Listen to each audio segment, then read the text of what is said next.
Meus irmãos e irmãs, nessa parábola do filho pródigo, não precisa responder em voz alta, mas vamos pensar. Onde é que você está? Você é o pai? Você é o filho mais velho? Ou você é o filho mais novo? Porque aqui tem um grande ensinamento de Jesus. Qual é o tema? O que Jesus está ensinando? O que ele está chamando a atenção? E para quem que ele está falando? Vocês viram no início, bem no início do texto, que é um texto longo, o capítulo 15 de Lucas, todo o capítulo. Veja para quem que Jesus está falando isso. Veja bem, porque muda toda a entonação daquilo que nós escutamos. Veja, os publicanos e pecadores já estavam escutando Jesus, ok? São pessoas, essas pessoas que estão afastadas de Deus, já estavam escutando Jesus. E Jesus é criticado pelos mestres da lei, os fariseus, que eram pessoas que sabiam a lei e cumpriam as coisas todas, ok? Então nós temos um lado aqueles que estavam afastados, aqueles que eram pecadores públicos, homens impuros naquele tempo, estavam vivendo no pecado, e esses estavam escutando Jesus. E os mestres da lei e os fariseus que sabiam, cumpriam as coisas, olharam para isso e criticaram Jesus por essa atitude. E também julgaram aquelas pessoas que estavam ali, dizendo: olha, esse homem, Jesus, está acolhendo os pecadores e ainda está entrando em comunhão com eles, fazendo refeição com eles.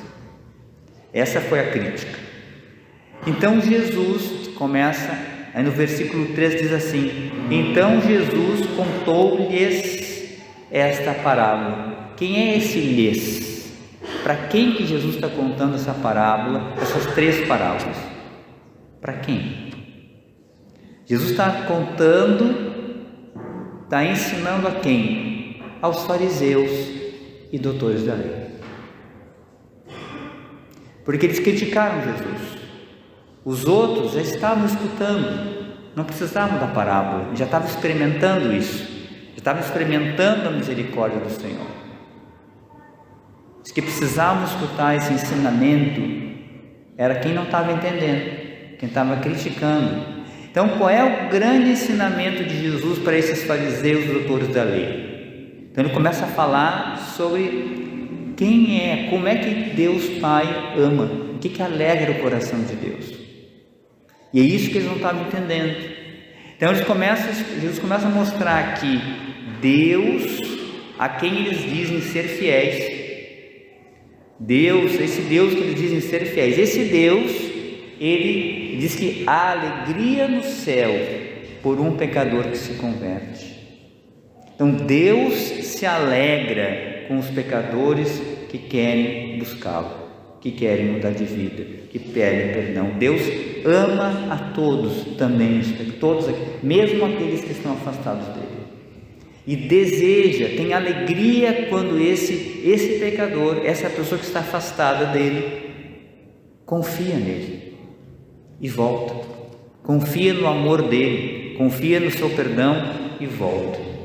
E mostra também para essas pessoas que o amor de Deus e a graça de Deus é maior que qualquer pecado que a pessoa possa fazer. Que a partir desse momento, quando a pessoa se aproxima de Deus, arrepende-se, como esse filho pródigo fez, apesar dos seus pecados graves, ele volta, se arrepende, volta para o Pai, quer voltar para casa, e o que ele experimenta é o perdão e uma oportunidade de recomeçar a vida. Então Jesus começa a revelar que Deus é assim, e por isso que ele está fazendo isso, porque ele é Deus. Então ele está indo, ele veio, como diz São Paulo, ele veio resgatar aquele que estava perdido. Então Jesus veio salvar os pecadores. Então Deus ama os pecadores, mas não quer deixar eles no pecado. Ele quer realmente fazer com que eles experimentem esse amor infinito que existe nele, e a partir disso começar uma vida nova. Então é isso que Jesus vai contando nas parábolas, né? Para esses fariseus entenderem que Deus é misericordioso. Então agora isso é dirigido a nós hoje, e por isso nós precisamos perceber onde nós estamos. De fato, nós devemos, por mais gente justos que nós sejamos, por mais correto que a gente seja, porque mais a gente procure ser fiel a Deus, sempre nós devemos nos colocar como esse filho pródigo. Sempre nós devemos nos colocar como não merecedores, como aqueles necessitados da misericórdia de Deus, porque se estamos de pé, é porque Deus nos sustenta, porque Deus é misericordioso. É claro que Deus se alegra com a nossa perseverança, mas em nenhum momento nós podemos olhar para o irmão e se achar que somos melhores que esse irmão, ou que temos direitos diante de Deus. Então, o caminho do cristão é o caminho do filho pródigo, é o caminho de aquele que permanece constantemente, né, buscando a Deus, sabendo-se necessitado de Deus. É claro que a gente não vai ficar se atirando no pecado, mas mesmo que a gente não se atire no pecado, mesmo assim nós não estarmos de pé é graça de Deus, é misericórdia de Deus. A gente vê na vida dos santos isso, e quanto mais santos, quanto mais próximos de Deus, mais clareza eles tinham dos seus pecados, porque a gente não tem ideia, irmãos e irmãs, do que é a santidade de Deus, do que é Deus, em quem é Deus. Ou seja, quando um pouco da sua santidade ilumina tanto a nossa vida, que nós começamos a perceber também os detalhes da nossa vida, porque não é só o santo, não é aquele que simplesmente não comete pecados graves. A santidade é um processo profundo de conversão de toda a nossa vida. É de que onde o amor de Deus passa a reinar no nosso coração e nas nossas atitudes, nos nossos pensamentos, no nosso olhar, na nossa maneira de ser. É quando tudo está já configurado a Jesus. Então não é apenas uma prática que eu tenho, não é apenas cumprir alguma coisa, é muito mais. E isso só é possível num caminho de humildade, de perseverança, aonde de fato nós vamos nos abrindo para que Deus vá nos modelando. Então cuidado com essa atitude do filho mais velho, porque é uma atitude muito perigosa e ela pode nos colocar fora do reino de Deus. A gente pode não ir para o céu. Vamos olhar aqui essa simbologia que tem aqui nessa parábola do filho pródigo, né? Vamos imaginar, né, o que é a casa do pai, né? Qual é a casa do pai, né? Normalmente nós dizemos isso assim: fulano foi para a casa do pai. O que quer dizer com isso? É o céu, né? O que é o banquete na casa do pai? Quantas vezes, né, Jesus fala isso? Está no livro do Apocalipse também. Ele diz: olha, felizes os convidados para o banquete nupcial do Cordeiro. Onde é que, quando Jesus também diz aqui: feliz o servo que o Senhor encontrar atento quando chamar, ele mesmo colocará a mesa e irá servir. O convite para participar das núpcias do seu filho, né? Então, o banquete na casa do Pai é o céu, a vida eterna. Então a gente vê que aquele que estava afastado, que tinha botado a sua herança fora, e muitas vezes somos nós, quando nós somente nos afastamos de Deus, também esse filho pródigo nos mostra o quê? Que fora de Deus é isso que a gente vai terminar sem nada. E não só sem nada fisicamente, mas vai perder tudo, inclusive a alma. Isso que a parábola está mostrando, ele perdeu tudo. Mas agora, esse filho, ele perdendo tudo, ele se dá conta, essa experiência da miséria, lembra-se de que existe um amor maior, que é o amor do pai. Então ele volta para esse pai, e voltando para esse pai, ele reconhece o seu pecado e experimenta novamente. O pai devolve ele toda a dignidade que ele havia perdido, a roupa, o anel. Ele diz: olha, esse meu filho. Ou seja, naquele momento da misericórdia, quando a misericórdia de Deus entra no coração da pessoa, é reavivada toda a dignidade. Ela encontra outro sentido. Ela volta a ser aquilo que Deus, e Deus passa a olhar para aquela pessoa já agora, há uma alegria no coração de Deus, porque agora começa uma vida nova. Aquele filho voltou para casa. Então agora aquele filho que havia se afastado, ele volta, e voltando, o que ele começa a experimentar? Onde é que ele está agora? Ele está no banquete da casa do pai. Agora, aquele filho mais velho, meus irmãos, veja bem, é importante a gente perceber para não acontecer isso com a gente, porque é muito perigoso isso. Esse filho mais velho, ele fazia tudo certo, mas veja o diálogo do pai com ele. O pai estava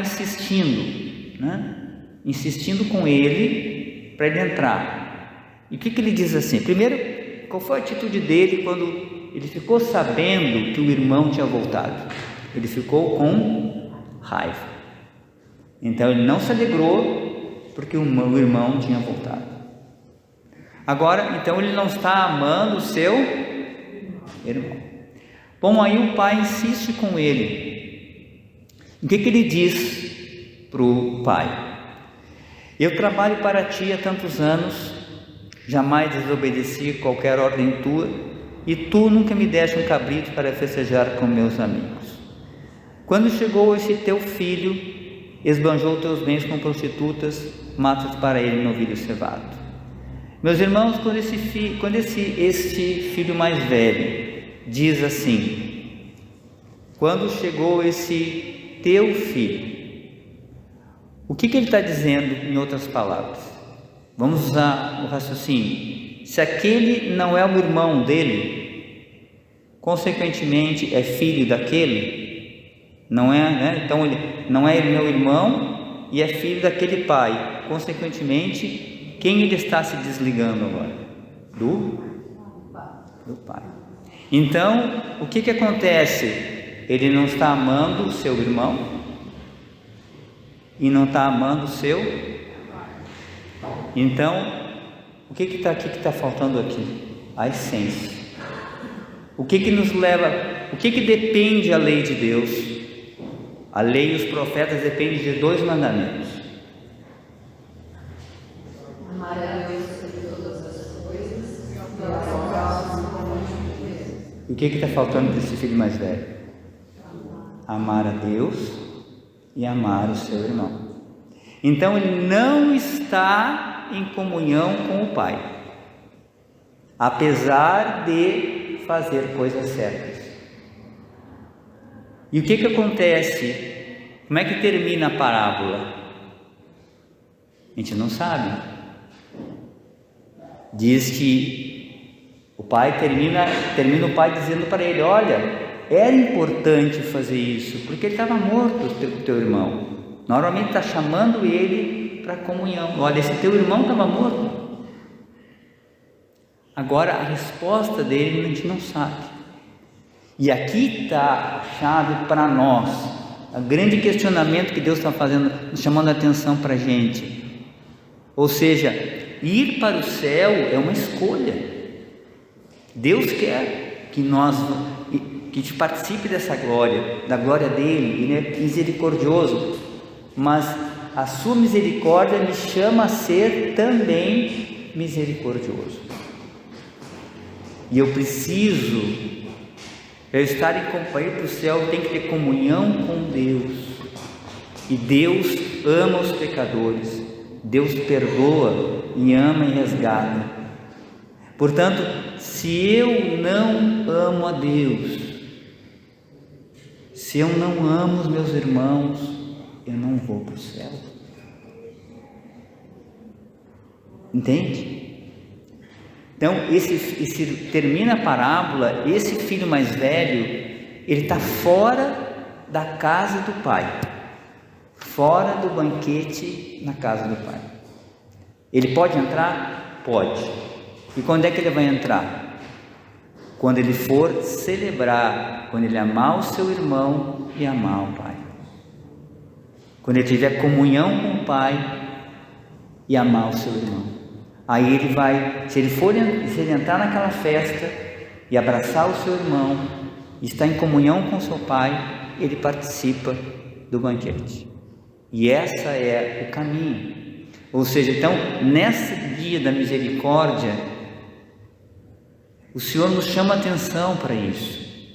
Ele é misericordioso, então nós não precisamos ficar, porque pecamos, ficamos com medo de Deus. Você já sabe o caminho, é voltar para casa. É pedir perdão e voltar. Deus jamais vai rejeitar você se você vem, se aproxima, pede perdão, jamais. Pelo contrário, até Ele vai até o encontro e vai te oferecer o seu amor e o seu perdão. Agora, essa experiência da misericórdia deve me levar a ser misericordioso. Eu preciso ser misericordioso com as pessoas. Entende? Eu preciso ser generoso.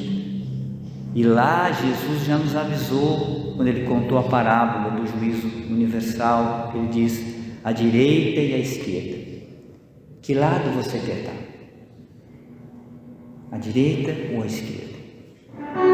E para estar à direita, o que Jesus está nos pedindo? O que ele diz que a gente precisa fazer? Ele diz: olha, vinde benditos de meu Pai. Por quê? Porque eu estava com fome, tu me deste de comer. Eu estava com sede e me deste de beber. Eu estava nu e me vestiste, estava preso, fosse me visitar. E aí as pessoas vão dizer: mas Senhor, quando fizemos isso? Aí Jesus diz: todas as vezes que vocês fizeram isso ao menor dos meus irmãos, foi a mim que fizeste. Então veja, o caminho do céu está na sua porta,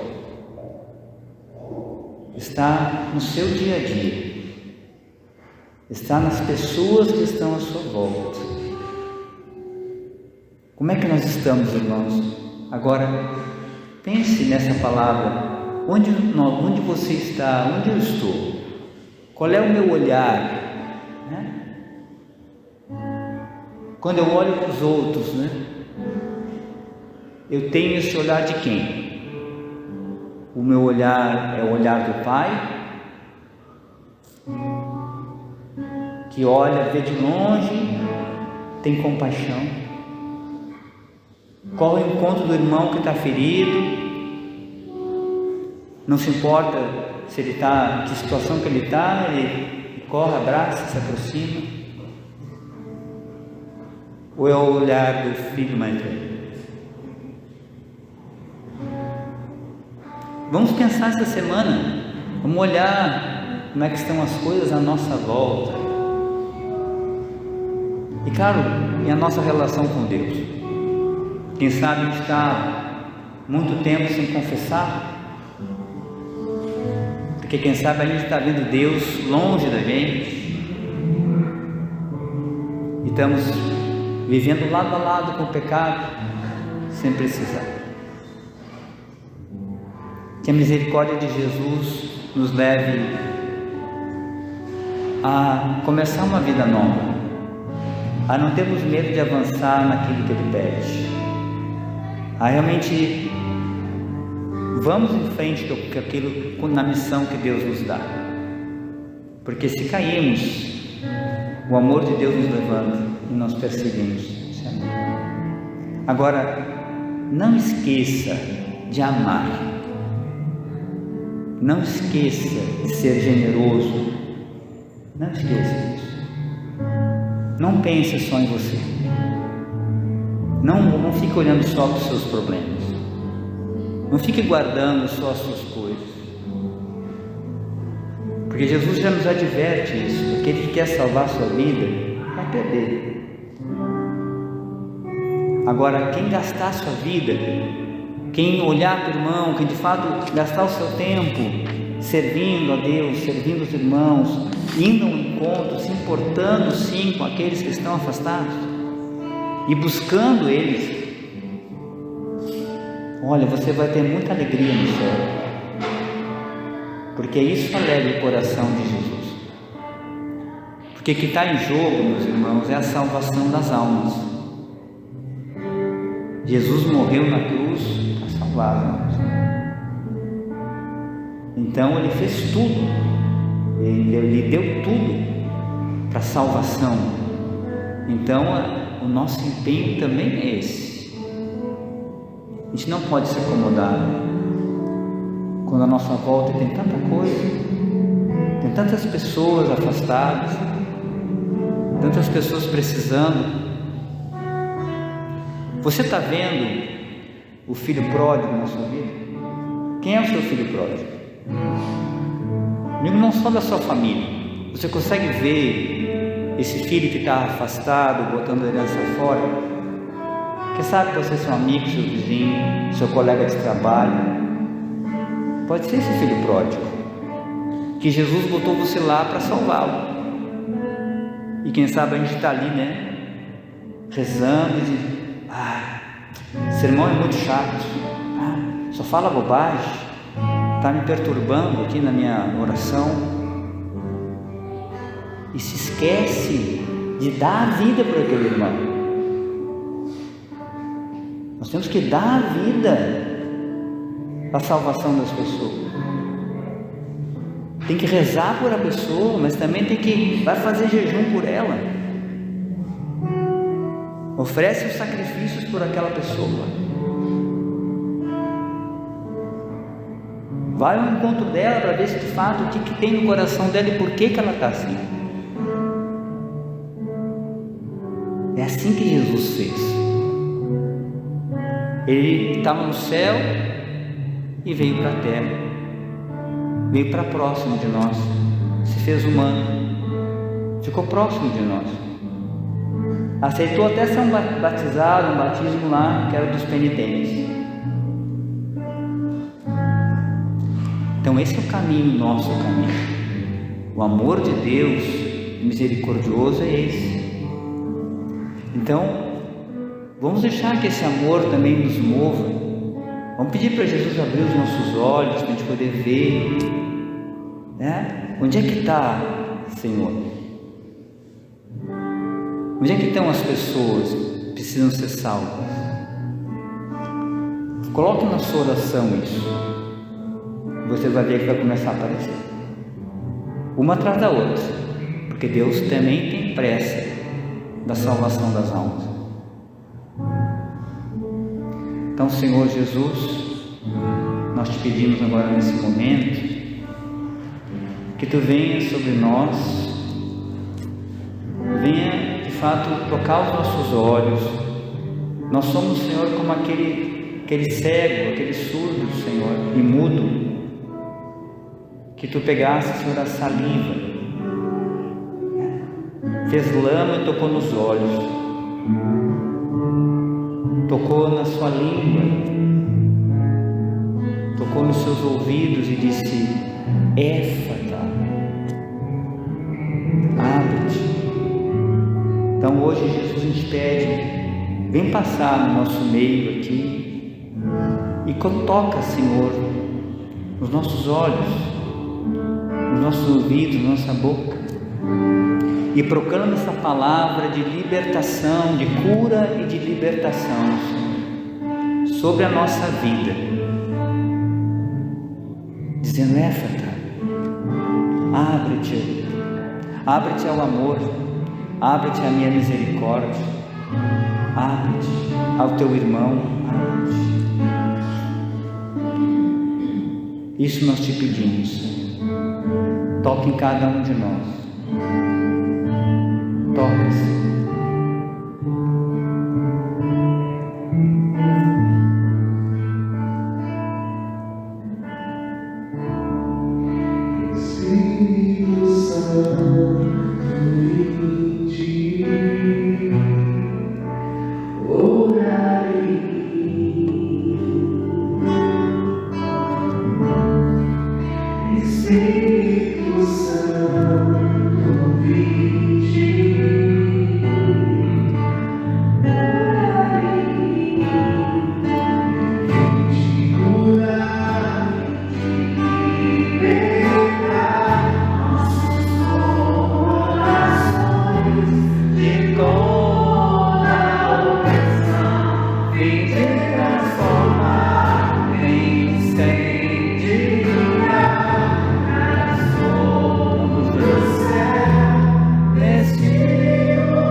Colocamos em pé, professamos nossa fé. Creio em Deus Pai Todo-Poderoso, Criador do céu e da terra, e em Jesus Cristo, seu Filho nosso